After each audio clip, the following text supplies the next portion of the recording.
নমস্কার বন্ধুরা, fresher job Bangla YouTube চ্যানেলে তোমাদের প্রত্যেককে স্বাগত।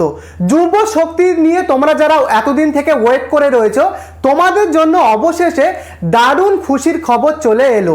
আবেদন কবে থেকে শুরু হতে পারে, যুব শক্তি প্রকল্পের টাকা কবে থেকে তোমাদের ব্যাংক অ্যাকাউন্টে ঢুকবে, সেই নিয়ে কিন্তু বড় আপডেট রয়েছে। সেটা আজকের ভিডিওতেই আমি তোমাদেরকে জানাবো। তার সাথে সাথে এই যুব শক্তি নিয়ে আমাদের রাজ্যের মুখ্যমন্ত্রী তিনি কিন্তু জনসভা মঞ্চ থেকে একটা বড় মন্তব্য বা বড় ঘোষণা কিন্তু করেছেন। তো কি সেই মন্তব্য, সেটাও কিন্তু আজকের ভিডিওতে আমি তোমাদেরকে দেখাবো। এবং তার সাথে সাথে এবারে কিন্তু যুব শক্তি প্রকল্পের টাকা অনেকেই পাবে না। কারা পাবে না, কারা পাবে, তুমি পাবে কি না, সেটাও কিন্তু আজকের ভিডিওতে বলা থাকবে।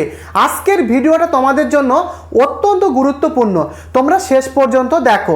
মেন ভিডিওতে যাওয়ার আগে তোমাদের প্রত্যেককে বলতে চাই, যদি তুমি এই চ্যানেলে নতুন হয়ে থাকো, চ্যানেলটিকে অবশ্যই একটি সাবস্ক্রাইব করে অবশ্যই এই ভিডিওটিকে লাইক করে দিও।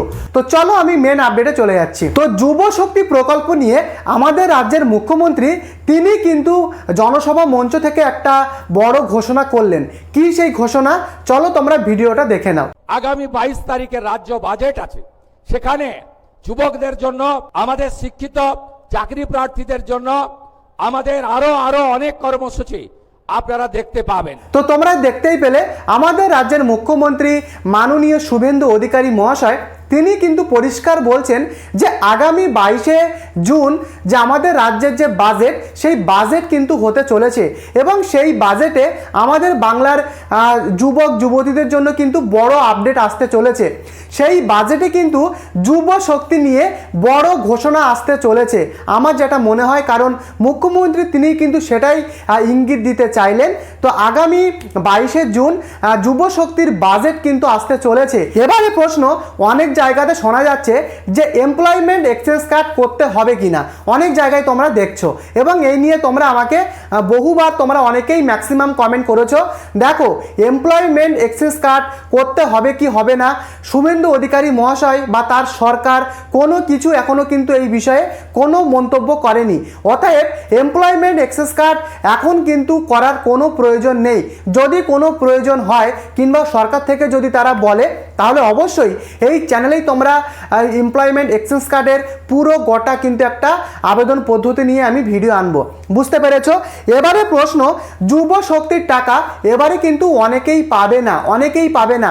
দেখেছো হয়তো আমাদের রাজ্যের মুখ্যমন্ত্রী তিনি কিন্তু বারবার ঘোষণা করছেন, আগে যারা যুব সাথী প্রকল্পে টাকা নিয়েছিল, অনেকে প্রচুর উপভোক্তা ছিল, তারা কিন্তু চুরি করে টাকা নিয়েছিল। ফলে এবারে কিন্তু যুব শক্তিতে সেটা কিন্তু হবে না। তোমরা যারা আবেদন করবে তাদের প্রত্যেকের আবেদন কিন্তু এবারে ভালো করে রিভেরিফিকেশন করা হবে। ভেরিফিকেশন করে তারপরে কিন্তু টাকাটা দেওয়া হবে। কারণ আগে যুবসাথী প্রকল্পে প্রচুর এরকম মানুষ রয়েছে যারা যোগ্য হওয়ার না সত্ত্বেও তারা কিন্তু টাকা নিয়েছিল।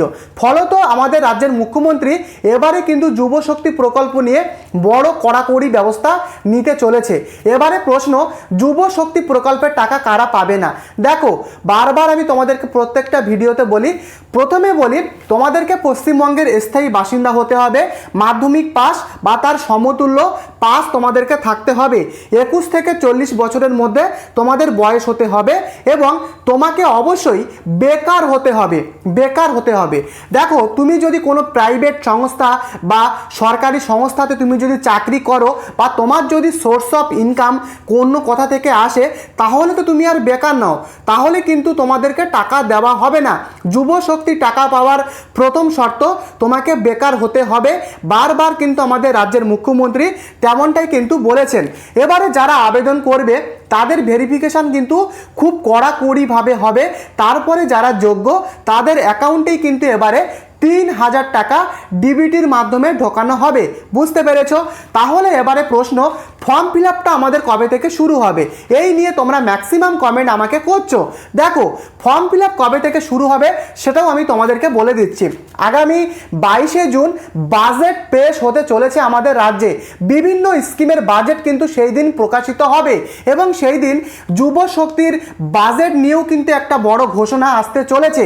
যদি সেই 22শে জুন যদি বাজেট পেশ হয় তাহলে কিন্তু তার কিছুদিন পরে পরে সরকারি পক্ষ থেকে একটা গ্যাজেট নোটিফিকেশান সরকার কিন্তু প্রকাশিত করবে এবং সেই গ্যাজেট নোটিফিকেশানে তোমরা ফর্ম ফিল আপ থেকে শুরু করে কবে থেকে যুব শক্তির টাকা কোন মাস থেকে লাগু হবে অর্থাৎ টাকা ঢোকানো হবে সমস্ত কিছুই কিন্তু সেই চার্টে তোমরা তখন দেখতে পেয়ে যাবে। তো দেখো, যদি 22শে জুন বাজেট পেশ হয় যুব শক্তির তাহলে কিন্তু জুলাইয়ের প্রথম থেকে বা এই মাসের লাস্ট উইক থেকেই তোমরা ফর্ম ফিল আপ করতে পারবে।